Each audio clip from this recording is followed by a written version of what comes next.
In this section, we're going to look at how to do access forms.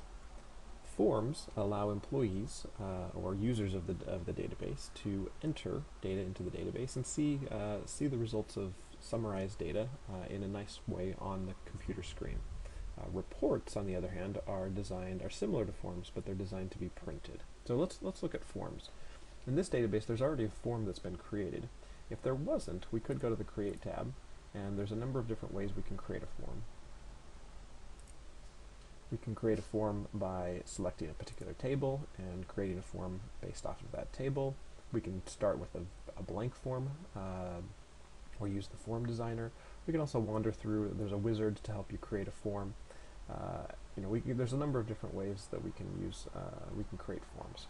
In this case, we've already got a form that's been created in this database. It was basically taking the sales reps table and clicking the form button. And here's what we get.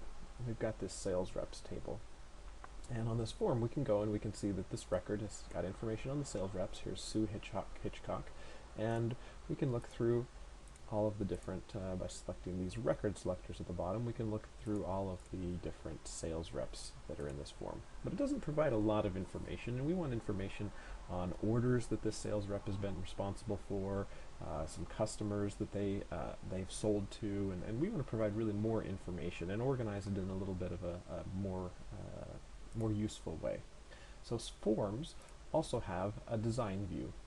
So we'll go into our design view, and here's kind of the skeleton behind the scenes of our form. Now, one thing that's different with forms is we have different sections. So at the top here, we have the form header section. Hopefully you can see that. And then the form header section, right now the background on it is blue. We could change that to something else if we wanted to by just kind of clicking in this section and opening our property sheet, and oh, there's the color for our background, and we could select any other color that we wanted. But our form header section will always appear at the very top of the form, much like a form or much like a header in Microsoft Word or something like that. Similarly, we have this form footer section down here, which at the moment we don't have a form footer because this section doesn't have any height. Now we have a footer, and we're going to get rid of it because I don't really need a form footer. But what we do want is this detail section, the main area of our form. We want to be a little bit bigger, so we're going to drag this down so we have enough room to work. Now, I also have a decent sized monitor here. I'm going to drag this area for the detail section out to the right a little bit, so there's just a little bit more work to be on there. If you have a smaller monitor, you might want to keep that narrow. So the first thing we're going to do is we're going to make sure that we've unlinked these labels and fields from each other, these text boxes and these labels. And so the first thing I'm going to do is I'm going to highlight everything that's here. And I'm going to go to the Arrange tab, and I'm going to select Remove Layout. So by default, what happens is that there's kind of a established grid setup. So all of these text boxes and labels are nicely organized, and they're all justified the right way, and they have the same width. But we want to move them around and organize them a little bit more. So we have to remove the kind of the auto layout function. And now that allows us to move each of these individually from each other. So here's what I'm going to do. I'm going to take some of these fields. I'm going to take employee ID and first name and kind of shorten them up so that we can have 2 columns worth of data here. So employee ID, if you remember, isn't all that long, and so we don't need too many fields or too many characters visible. And here's first name, and then let's move last name. We'll move that over here next to first name. And part of forms is just kind of an arts and crafts project. Part of it is knowing the functionality, and part of it is just how do I actually do what I want to do here. So let's do address and city. We'll move these up a little bit. I'll also shorten these so that we can put state. Remember, state is a 2-digit. Shorten this label. You'll notice that the label for the field, these are text boxes where the field information gets put, and these are the labels for those text boxes. So if we go and if we view our form, you'll see that the labels don't actually change. Whatever you type in there is what's in there, but the text boxes correspond with a given field, and that data changes as we move from record to record. So back in design view, we'll kind of move these around just a little bit. State has a 2-digit abbreviation. We don't need a long one there. Shorten this out.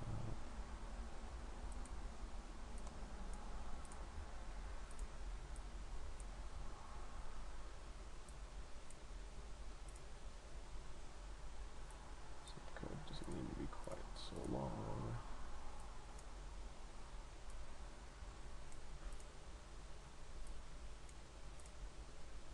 We've only got our 10 digits there, including the hyphen. Okay, so we've kind of moved these around a little bit, and kind of made it so that they're a little bit more compact, at least, so that we have the information kind of arrayed more widely than we did before. Which now gives us the ability to add a little header. So we're going to add a label up here because we want it to, put the company ID on here. And so when we're in our design view, we have, now when we're in design view, we have the design tab up at the top, and the design tab contains a number of what Microsoft calls controls. These are the same on Access reports, Access forms, and also in their programming platforms. If you want to add certain features when you're developing a graphical user interface, they also call those controls. So it's just Microsoft's term for things you can add to an interface.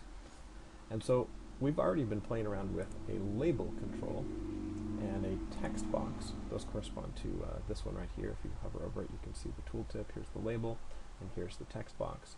But we also have a number of other controls that we could add. If we wanted to add a picture, for example, here's an image control, and we could drag that and add a picture. We can add a number of things. We're going to play with subforms and subreports in a minute. We could draw a line if we wanted to. We could add a chart if we wanted to. This is a tab control. We'll use that in just a minute. There's a number of different controls, and if you can't see all of them, especially if your monitor is not wide, you can click down. You might be able to see the rest of them. So the first thing we want to do is let's add a label. We'll click on this label control, and we'll click in here, and then we'll just simply add a label. We'll call this the name of the company. And similar to a word processing document, we can change this. We can give it a different font. Let's use something like I don't know, Cooper Black, for example, and we can change the color to white so that we can, no, that's not the color, that's the background. Make the background transparent. And the color will change to white, and we'll increase the font size. There we go, under Mifflin Ink. And so now, in that header section, it'll always appear at the top there. It's kind of a silly font. All right, the next thing we want to do is we want to add some information about this particular sales rep and their orders that they're responsible for and the customers that they sell to. So one nice way to add a bunch of information to a form without cluttering things up is to add a tab control. So we'll click on the tab control right here. Looks like a little kind of file folder. We'll click and we'll drag a tab control onto this form. A tab control simply allows you to put more information on a single page, but separate them by tabs so that only the selected tab is available at the moment.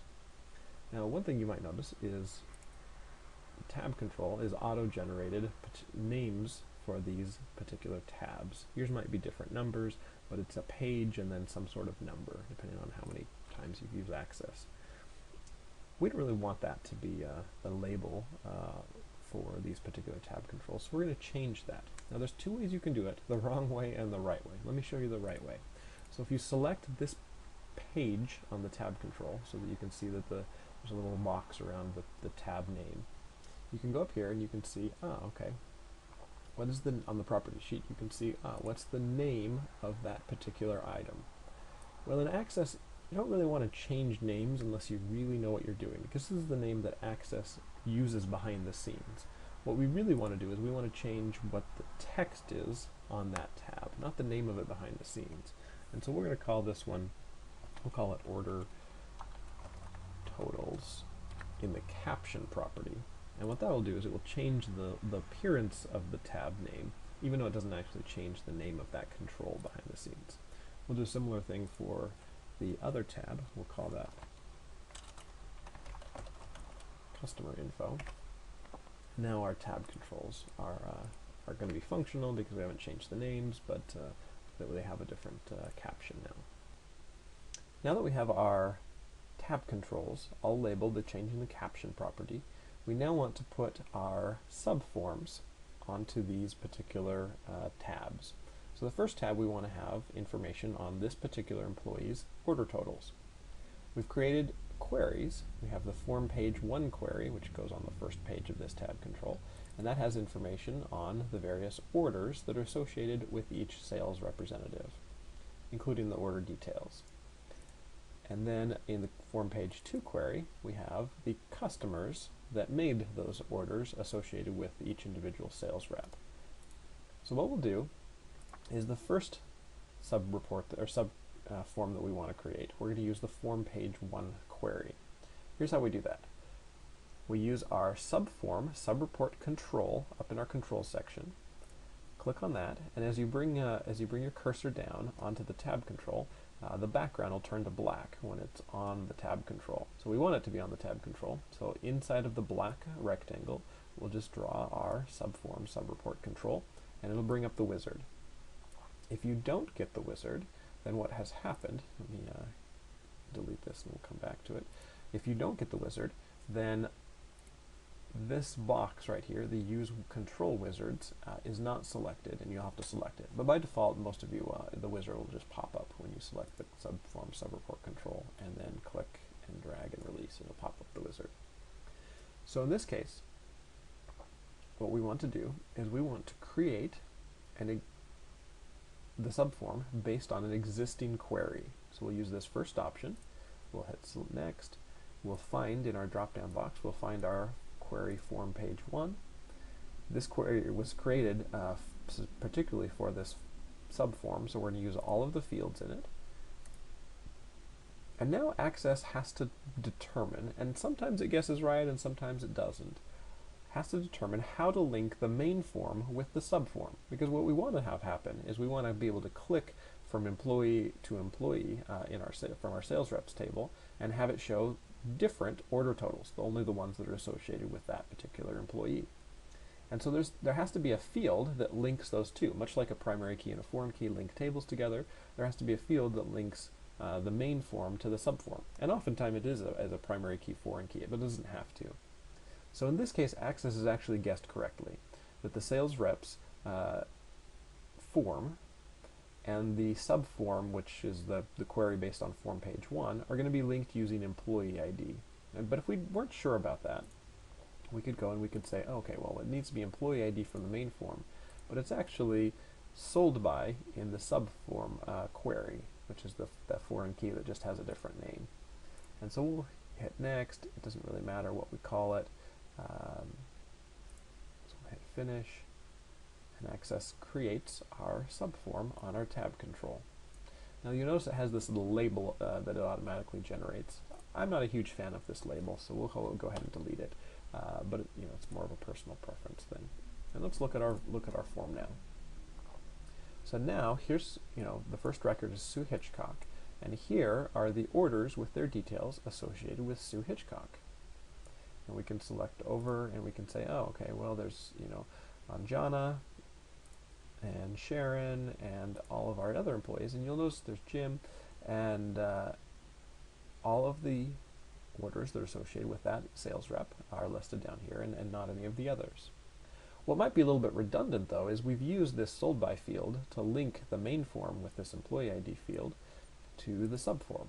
And that kind of is redundant in the subform. So what we can do is we can also right-click on the sold by field and select hide fields. And that'll get rid of that just because it's a little bit redundant. And if we wanted to, we could move these around and change the widths on these just to make sure we could see everything. And that looks pretty good. We'll go back to our design view and save our form because we made a couple changes. That's fine. And now we want to do a similar thing to this customer info, only base it off of this form page 2 query. So again, we'll go and we'll we'll select our subform subreport control, click and drag to bring up the wizard. Then we can go and use an existing query, find the query we want. In this case, we're also going to use all of the fields from it. And here, Access has got even a little more confused because it's not sure which field to link those together. It's guessed that we're going to use employee ID, which is correct, but it's not really sure, so it gives us a bunch of options. Whenever that happens, I like to make sure to define it, just to make sure that we're actually linking them properly. So employee ID from the main form to the sold by from that query for the subform, and that's fine, and we can just leave it as the default name. We'll delete that little label because that's my personal preference. Make this a little bit bigger and view this in form view. Okay, so now we have on our, here's our order totals tab. That's the one we did last time. But now on our customer information tab, we've got some nice information about each of the customers that this employee has sold to. We can kind of make these fields a little narrower just so we can see it all without having to scroll. Now, similar to last time, we have this sold by field to link the main form to the subform, and it's kind of redundant down here in our subform, so we'll hide that one as well.